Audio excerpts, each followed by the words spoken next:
I never expected my Saturday to begin with a hand grenade. It was supposed to be a normal, quiet weekend. Emily had left early, claiming she was off to visit her sister, Danielle, for brunch and some much-needed girl time. Typical. I didn't think much of it. She had been acting weird for weeks, sure, colder, snappier, eyes always glued to her phone like it contained national secrets. But I brushed it off. We've been married 6 years and I believed in her. Foolishly. The day started harmless. I decided to finally clean her car for her. She had been whining all month about the mess and I figured it might win me a smile from her, maybe even a kiss if I was lucky. I had no idea I was about to bury any hope of that for good. I unlocked her SUV, climbed in, and immediately got hit by a strange scent. Not her usual vanilla air freshener, something else. Something musky. Male? My gut twisted, but I shook it off. Dirt from the car wash guys, I told myself. Until I opened the glove box. There it was. Bright, shiny, and damning. A crumpled packet of protection half-stuffed under some old receipts and napkins. But that wasn't even the worst part, it was an open pack. Used. Dirty in every sense of the word. My breath caught in my throat. I just stared at it, blinking like an idiot as if my eyes were lying to me. Maybe it belonged to someone else? Maybe her sister borrowed the car? My mind scrambled for excuses, but deep down I already knew. I wasn't just looking at a piece of trash. I was looking at the smoking gun. My heart thundered in my chest and a cold sweat broke out across my neck. Every memory of her late-night work calls, the way she started locking her phone, the sudden trips to get groceries that lasted hours, it all crashed over me like a tidal wave. She was cheating on me. No, she was betraying me in the dirtiest, most humiliating way possible. Fury ripped through my chest, boiling up like magma. I grabbed my phone, snapped a photo of the glove box disaster, and texted her immediately. Me, Emily. What the hell is this in your car? No reply. I called. Straight to voicemail. The dots connected too fast for comfort. If she really was at her sister's place, she'd answer. Unless, of course, she was busy with someone else. Someone who left their mark in my car like they owned it. My pulse pounded in my ears. I couldn't sit still. I started tearing through her car like a mad ant, looking for more clues, more proof. I checked under the seats, in the trunk, and what I found next made my stomach flip inside out. A hoodie. Men's size. Way too big for Emily. And it reeked of that same musky cologne I smelled when I first opened the door. This wasn't carelessness. This was mockery. She wasn't just cheating, she was rubbing my nose in it, leaving behind souvenirs like some kind of twisted game. My hands shook as I held the hoodie, my brain flooding with questions. Who the hell was this guy? How long had this been going on? Was it just him? Or were there more? But beneath the rage, there was something else too. Something colder. Disgust. Disgust at her. At myself for not seeing it sooner. For trusting her sweet little lies about late meetings and dead batteries. I paced around the driveway, clutching the hoodie like it might give me answers, but all it gave me was fire in my veins. I knew one thing for sure, this wasn't something I could just sit on. No, this was the kind of thing that demanded action. Immediate, brutal action. If she thought she could play me for a fool, she was about to find out just how wrong she was. I threw the hoodie back into the car, slammed the door shut, and marched straight into the house, my mind already spinning with confrontation. She wanted to play dirty? Fine. Game on. The second my foot crossed the doorway, my mind was already a storm. I couldn't think straight, couldn't breathe properly. Every heartbeat thudded like a war drum in my chest. I threw my keys onto the counter so hard they skidded off and clattered onto the floor. Didn't care. All I could see was that open packet in her glove box, like it was burned into the inside of my eyelids. I paced the kitchen, gripping my phone so tight my knuckles went white. No reply. Nothing. Not even those cowardly 3 dots of her typing out an excuse. She had to know I found it. She had to feel the explosion building. After what felt like an hour but was probably 5 minutes, I couldn't wait anymore. I called her sister, Danielle. She picked up on the second ring. Hey, Matthew, she said, casual, too casual. I didn't bother with small talk. Is Emily with you? There was a pause. Barely half a second, but it felt like a spotlight. Yeah. She just stepped out to grab some coffee. Why? Lie. A sour taste filled my mouth. Danielle had never been a good liar. I could hear it in her voice, like a bad actress trying to stick to a script she barely rehearsed. I clenched my jaw. Funny, I said. Because I found something in her car that says otherwise. Danielle stammered, scrambling for words. Matt, I don't know what you mean, but... I hung up. No time for her nonsense. She was covering, that much was obvious. Either Emily roped her into this mess or Danielle knew all along and kept her dirty little secret. I stormed upstairs, 2 steps at a time, straight into her bedroom. Her closet door gaped open. Inside, her clothes hung neatly, all the expensive dresses I bought her over the years, the ones she suddenly didn't feel like wearing anymore. Guess they weren't exciting enough for her little escapades. On impulse, I yanked open her dresser drawer. My gut twisted tighter. New lingerie. Black red sheer? Stuff she never wore for me. Tags still attached to some of them. My throat burned like acid. She didn't even bother hiding them. Bold? Arrogant? She must have thought I'd never find out, or maybe she didn't care. She never cared. My phone buzzed in my palm. Finally. Her name flashed on the screen like a final insult. I answered. Where the hell are you, Emily? Her voice came through, breathless and hurried. Matt, what are you talking about? I'm at Danielle's. Don't lie to me, I snapped. I cleaned your car. Found your little trophy collection. Silence. Then a sharp intake of breath. Matt, it's not what you think. Bull asterisk asterisk asterisk asterisk. I cut her off. There was an open packet in the glove box. A man's hoodie under the seat. And don't you dare tell me it's old or you found it somewhere, Emily. Whose is it? She went quiet again, but I could hear her breathing, fast and shallow. Panic. Good. Then she did the unthinkable. She laughed. A short, bitter laugh that sliced right through my ribs. Matt, you're being ridiculous, she said, her voice dripping with contempt. Maybe if you weren't such a boring husband, you'd understand why I need more. The words hit me like a brick to the face. My vision swam red. My free hand curled into a fist so tight my nails bit into my palm. So it's true, I hissed. Another laugh, this one colder. Figure it out, genius. And then she hung up. She hung up on me. The rage inside me erupted like a volcano. I hurled my phone across the room. It shattered against the wall in a burst of plastic and glass. Good. Let it burn. I stood there, my chest heaving, fists clenched, staring at the broken remains of what used to be my life. Emily wasn't even trying to hide it anymore. She had thrown off the mask completely, revealing the venomous, deceitful woman she really was underneath. My marriage was over. That much was clear.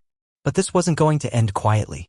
Not after the way she spat in my face, after the lies, the mockery, the complete and utter disrespect. No. If she wanted war, she was going to get it. And I was going to burn every last bridge between us to the ground. The next morning felt like waking up in a house already on fire. My chest was still tight from the night before, like my ribs were locked in a vice. I barely slept, if you could even call it sleep. More like flashes of rage broken up by staring at the ceiling, running every conversation with Emily through my head on a loop until I wanted to scream. I dragged myself out of bed, showered in ice-cold water just to feel something real, and then I went back to her car. There was something I couldn't shake, a gut feeling that I'd missed something. Her glove box still sat slightly ajar from when I'd rifled through it in fury. I opened it fully this time, forcing myself to be methodical. That's when I saw it. A gas station receipt tucked between the registration papers, dated 2 nights ago, 11:47 p.m. 2 towns over. Same night she told me she was working late on a report for her boss. I remember because she swore her office Wi-Fi was spotty and I stupidly wished her good luck finishing it. Liar. My pulse quickened. I turned the receipt over and there it was, a scribble almost careless. A phone number. No name, just 10 numbers and a small heart drawn next to it. My mouth went dry. Without thinking, I grabbed my spare phone from the drawer in the kitchen, the old one I used for work calls. I dialed the number with shaking fingers and held my breath. It rang twice. Then a man's voice answered. Yeah? My blood turned to ice. For a second, I couldn't speak. My tongue felt like it was glued to the roof of my mouth. He sounded young, maybe mid-20s, smooth, arrogant even in that one word. I forced my throat to work. Who is this? A pause. Then casually, almost like a challenge, depends. Who's asking? My vision narrowed like a tunnel. I swallowed the lump in my throat and spat the words like poison. This is Emily's husband. Silence. Long, brutal silence. Then the bastard chuckled. Not nervous, not surprised. Confident. Like he knew exactly who I was and didn't give a damn. Ah, he said. So you're that guy. I snapped. Listen to me, you piece of sh. Click. He hung up. That was it. No apologies, no explanations, just pure, unfiltered disrespect. Like I wasn't even worth his time. I stood there, gripping the counter until my knuckles turned white, the phone still pressed to my ear even though the line was dead. My heart was thundering so hard it felt like it might crack my ribs from the inside. This wasn't some drunken mistake on Emily's part. This wasn't a moment of weakness. She was in it. Deep. She was laughing behind my back with this guy, sharing our life like it was some cheap joke. And she didn't even have the decency to be ashamed. The front door creaked open. My head snapped toward the sound, and there she was. Emily. Looking like she'd just stepped off a runway, dressed in a tight black dress I had never seen before, her hair styled in loose waves, lips painted blood red. Not for me, of course. For him. The second our eyes met, she smirked. Actually smirked. No guilt, no fear. Just pure, smug satisfaction. You're up early, she said, her tone syrupy sweet and laced with venom. I couldn't even find words. My mouth opened, but all that came out was ragged breath. She tossed her purse on the table and sauntered into the kitchen, hips swaying like she was performing for an audience. Like I wasn't her husband standing there, shattered. Then she had the audacity to grab a glass, fill it with orange juice, and sip it like this was any ordinary morning. My fists clenched at my sides. Who is he, Emily? She raised an eyebrow, playing innocent. Who? Don't play stupid, I growled. The man you've been sneaking around with. The one who just hung up on me. Her eyes glittered with cruelty. She set the glass down slowly, deliberately, and leaned against the counter, crossing her arms under her chest. If you have to ask, she said, her lips curling into a sneer, then maybe you're not the man you thought you were. That was the moment I realized something brutal and final. She didn't care if I knew. She wanted me to. She wanted to humiliate me, drag me through the mud, break me piece by piece until there was nothing left but ashes. But if she thought I'd let her win, she was dead wrong. The silence between us thickened, poisoned, like the air itself had turned to acid. I could feel it burning in my throat as I stared at her across the kitchen. She wasn't even flinching. Not a single flicker of guilt in those eyes. Just cold-blooded amusement, like she was enjoying the sight of me unraveling. I stepped closer, the old floorboards creaking under my weight. Tell me his name. She tilted her head, lips curling into that same venomous smile. Why? Planning to send him a thank you card. My jaw tightened so hard it hurt. Emily, I swear. She cut me off with a laugh. Not a nervous one. Not the kind of laugh that hides fear or regret. This was the kind of laugh that punched you straight in the gut. Like she'd been waiting for this moment. You swear what, Mark? She mocked, her voice dripping with condescension. What exactly are you going to do? Yell at me? Cry? Pathetic. Pathetic. The word echoed in my skull like a gunshot. My vision blurred at the edges, but I forced myself to keep control. Losing it now would give her exactly what she wanted. She wanted me broken. She wanted to see me fall apart right in front of her. Not yet. I took a slow, steady breath through my nose, fighting the urge to throw something through the window. How long? She shrugged, casual as you please. Long enough. That's not an answer. She sighed dramatically like I was boring her and finally gave me what I demanded. 6 months. Give or take. 6 months. My knees almost buckled under the weight of it. Half a year. Half a year of lying in my bed, eating dinners at our table, looking me in the eye and swearing she loved me, all while she was playing house with another man. A burning sensation crawled up my spine, something close to nausea. 6 months, I repeated, barely recognizing my own voice. All this time, while you smiled in my face. She raised her glass again and sipped like it was a toast. While you were too stupid to notice. My hands trembled at my sides. I wasn't sure if it was rage or heartbreak or both tangled into something too ugly to name. You disgust me, I spat. Good, she shot back without missing a beat. Then maybe you'll finally leave and I can stop pretending. There it was. The truth laid bare and rotten to the core. Stop pretending. She hadn't just fallen into an affair. She'd made a choice. A series of them. Cold, deliberate choices. She hadn't stumbled, she had sprinted into betrayal with open arms, and now she wasn't even bothering to hide it. I couldn't stay in the same room with her another second. I turned on my heel and stormed out, heart pounding like a war drum in my chest. But as I grabbed my jacket from the hook by the door, I heard her voice float after me, sharp as a blade. Don't forget your little souvenir, she called out. I froze. Check your car, she added sweetly. Maybe you'll find something else I left behind. My blood ran cold. I didn't even stop to think. I bolted outside, heart thundering, and yanked open my car door. At first, I saw nothing but the usual clutter, an old gym bag, some loose receipts. But then, shoved between the seat and the console, something caught my eye. Another wrapper. Not old. Fresh. Still crumpled like it had just been used. My stomach lurched. She had done it here. In my car. Like it was nothing. Like our life, our marriage, our vows, all of it was just trash to her, something to be tossed aside and defiled for a cheap thrill. The weight of it crushed me. It wasn't just the betrayal. It was the sheer, blistering disrespect. She wanted to humiliate me. To make a mockery of the man who had loved her, trusted her, built a life with her. But I wasn't going to let her win. Not now. Not ever. I took out my phone with shaking hands and snapped a photo of the filthy evidence, my pulse thudding in my ears. If she wanted to play dirty, fine. I'd fight fire with fire. And this time, I wouldn't hold back. I stared at the photo on my phone for a long moment, fingers tight around the cold metal. My chest felt like it was caving in, crushed under the weight of disgust and rage that had been boiling beneath my skin for days, maybe weeks, maybe longer than I even realized. The pieces were all falling into place now, cruel and jagged. She had no shame. None. As I stood there, my breath clouding in the cool evening air, my mind spiraled back to every little moment that hadn't made sense before. Every late night, girls' night, every quick shower as soon as she got home, every suspicious glance at her phone when she thought I wasn't looking. How blind had I been? No, it wasn't blindness. It was trust. And she had taken that trust and smashed it under her heel like it was worthless. Not anymore.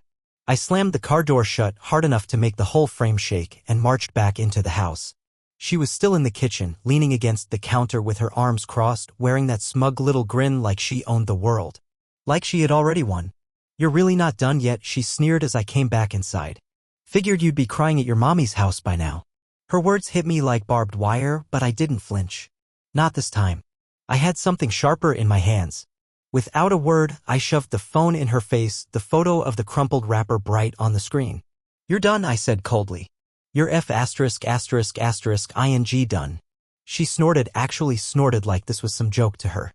Wow, you really think you're scary, don't you? Congratulations, Sherlock. You found the evidence. Want a gold star? You really think this is a game? I snapped. It is a game, Mark. One you lost a long time ago. Her words were acid burning through whatever scraps of patience I had left. But instead of shouting back, instead of falling into her trap, I let a strange calm settle over me. A dangerous calm. Good, I said quietly. Because I just sent that picture to your sister. That wiped the smirk right off her face. Her eyes narrowed, lips parting in sudden alarm. You, what? And to your parents, I continued, my tone flat as steel. And to Daniel from your office. You know, the guy you swore was just a friend. He's going to love knowing what a filthy little homewrecker you really are. Her facade cracked. Finally. You bastard, she hissed, lunging toward me, but I stepped back, phone still in hand, ready for her. You have no right. I have every right, I cut in. You think you can tear my life apart and walk away clean? No. No, Emily. You're going to feel this. Every single second of it. Her face twisted in fury, but there was something else underneath it now. Fear. The raw, bitter kind that comes when a snake realizes the grass has caught fire all around it. She opened her mouth to spit another insult, but I didn't give her the chance. I grabbed my car keys off the counter and turned for the door. Where are you going? She snapped. To see a lawyer. You wouldn't dare, she snarled. Watch me. The door slammed behind me with a final, satisfying bang, and for the first time in what felt like forever, I could breathe. My hands were still shaking, my heart still a wild animal in my chest, but there was a clarity in my mind I hadn't felt since this nightmare began. I wasn't staying in this hell any longer. The drive to the lawyer's office was a blur, headlights streaking past as my thoughts raced faster than my wheels. I replayed everything she'd said, every sneer, every lie, every disgusting confession like a broken record. And with every mile, my resolve hardened. This was war. And I was done playing the fool. As I pulled into the parking lot, my phone buzzed on the seat beside me. I glanced at the screen. 6 missed calls from Emily. For new messages, all screaming variations of "We need to talk, you're making a mistake, come home now." Too late. I killed the engine, grabbed my phone, and stepped out into the cold night air. The building loomed ahead like a fortress, and for the first time, it felt like I was finally walking toward safety. Toward freedom. As I pushed open the door, I thought about all the men like me, out there loving blindly, trusting too deeply, never seeing the knife until it was already in their back. Not anymore. This ends today. The lawyer, Mr. Carlton, was an older guy, sharp as a razor blade and twice as cold. Exactly what I needed. I laid it all out on his desk, the photos, the texts, the timeline, even the bitter memory of finding that damned protection wrapper in her car. He didn't blink. He'd seen worse. Maybe. But it didn't matter. He saw me and that was enough. Mark, he said, his fingers steepled like a general planning an attack, you're in a strong position here. Paper trail is gold. Her attitude? Helpful. We'll file immediately. The moment the word file left his mouth, it felt like I'd unclenched a fist I hadn't realized was balled for weeks. This was happening. No more second-guessing, no more giving her the benefit of the doubt while she trampled all over my spine. As I signed the papers, my phone buzzed again. Her name flashed across the screen, Emily. She was relentless. One new message, come home now or I swear you'll regret this. Regret? I almost laughed out loud. The only thing I regretted was not seeing her fangs sooner. I pocketed the phone, signed the final page with a grim stroke, and stood. Burn it all down, I told Mr. Carlton. He gave me a tight, knowing nod. With pleasure. When I got back home, I found her waiting. She must have been pacing for hours because when I stepped through the door, she exploded like a grenade. You think you can just leave and come back like you're in control? She shrieked, eyes wild. I'm not back, I shot back calmly, tossing my keys onto the counter. I'm here to pack. Her lips curled in disgust. Oh, you were so pathetic, Mark. You think anyone's going to care? You think anyone's going to feel sorry for you? You're a joke. Keep talking, Emily. Every word out of your mouth is another nail in your own coffin. She scoffed, but I saw it. That flicker of fear behind her rage. She was slipping. Losing her grip on the power she thought she had. You want to know something? She sneered, stepping closer like she wanted to provoke me into something ugly. I never loved you. Not really. You were just safe. Predictable. Boring. The words sliced through me, sharp and cruel. But they didn't break me. Not this time. Then I guess you'll love what happens next, I replied coldly. Because I'm about to make your life very, very unpredictable. I didn't wait for her answer. I turned my back on her fully, finally, and went upstairs to grab my things. Every step felt lighter. Every breath felt cleaner. She didn't follow. She knew better now. As I packed, I thought about all the wasted years, the lies I swallowed just to keep the peace, the fake apologies she threw like scraps to keep me under her thumb. It all crystallized into a single, brutal truth: she was never worth the man I had tried to be for her. When I came back downstairs with my bags, she was sitting on the couch, legs crossed, arms folded like a petulant child. You'll regret this, she spat. I met her glare with steady eyes. No. You will. And with that, I walked out the door, into the night, into freedom. That's the end of part 6. Let's roll straight into part 7 because it's about to get even more intense: revenge, revelations, and the final twist before the closing part. Here we go. The days after I left felt like emerging from a fog I hadn't realized I'd been living in. Everything felt sharper, colder, but clearer too. Word spread fast. Thanks to the photo I'd sent, Emily's filthy secret wasn't a secret anymore. Her sister called me first, voice trembling with disbelief. Mark? I'm so sorry. I had no idea. Don't apologize, I told her. Just know the truth. Then Daniel from her office reached out, confirming what I already suspected. He'd heard the rumors, but now with the proof in hand, he spilled everything. Mark, she's been with half the office. The weekend trips? They weren't girls' getaways. Each revelation felt like gasoline on a fire already raging in my chest. But the best part? Her precious image was crumbling in front of her smug little eyes. Friends distanced themselves. Her family, shocked and embarrassed, sided with me. Even her parents, once blind defenders of their golden girl, called me to say, we're ashamed of her. Good. Justice tasted sweet. But I wasn't finished. I made sure every shared account, every joint asset was frozen or transferred legally. Carlton handled it like the pro he was. She'd get nothing but the ashes she deserved. When the divorce papers landed in her hands, delivered by an official who made a point to read them aloud in front of her new friend, the look on her face was priceless. You set me up, she screamed over the phone, her voice cracking. No, I replied. You did this all by yourself. I blocked her number after that. There was nothing left to say.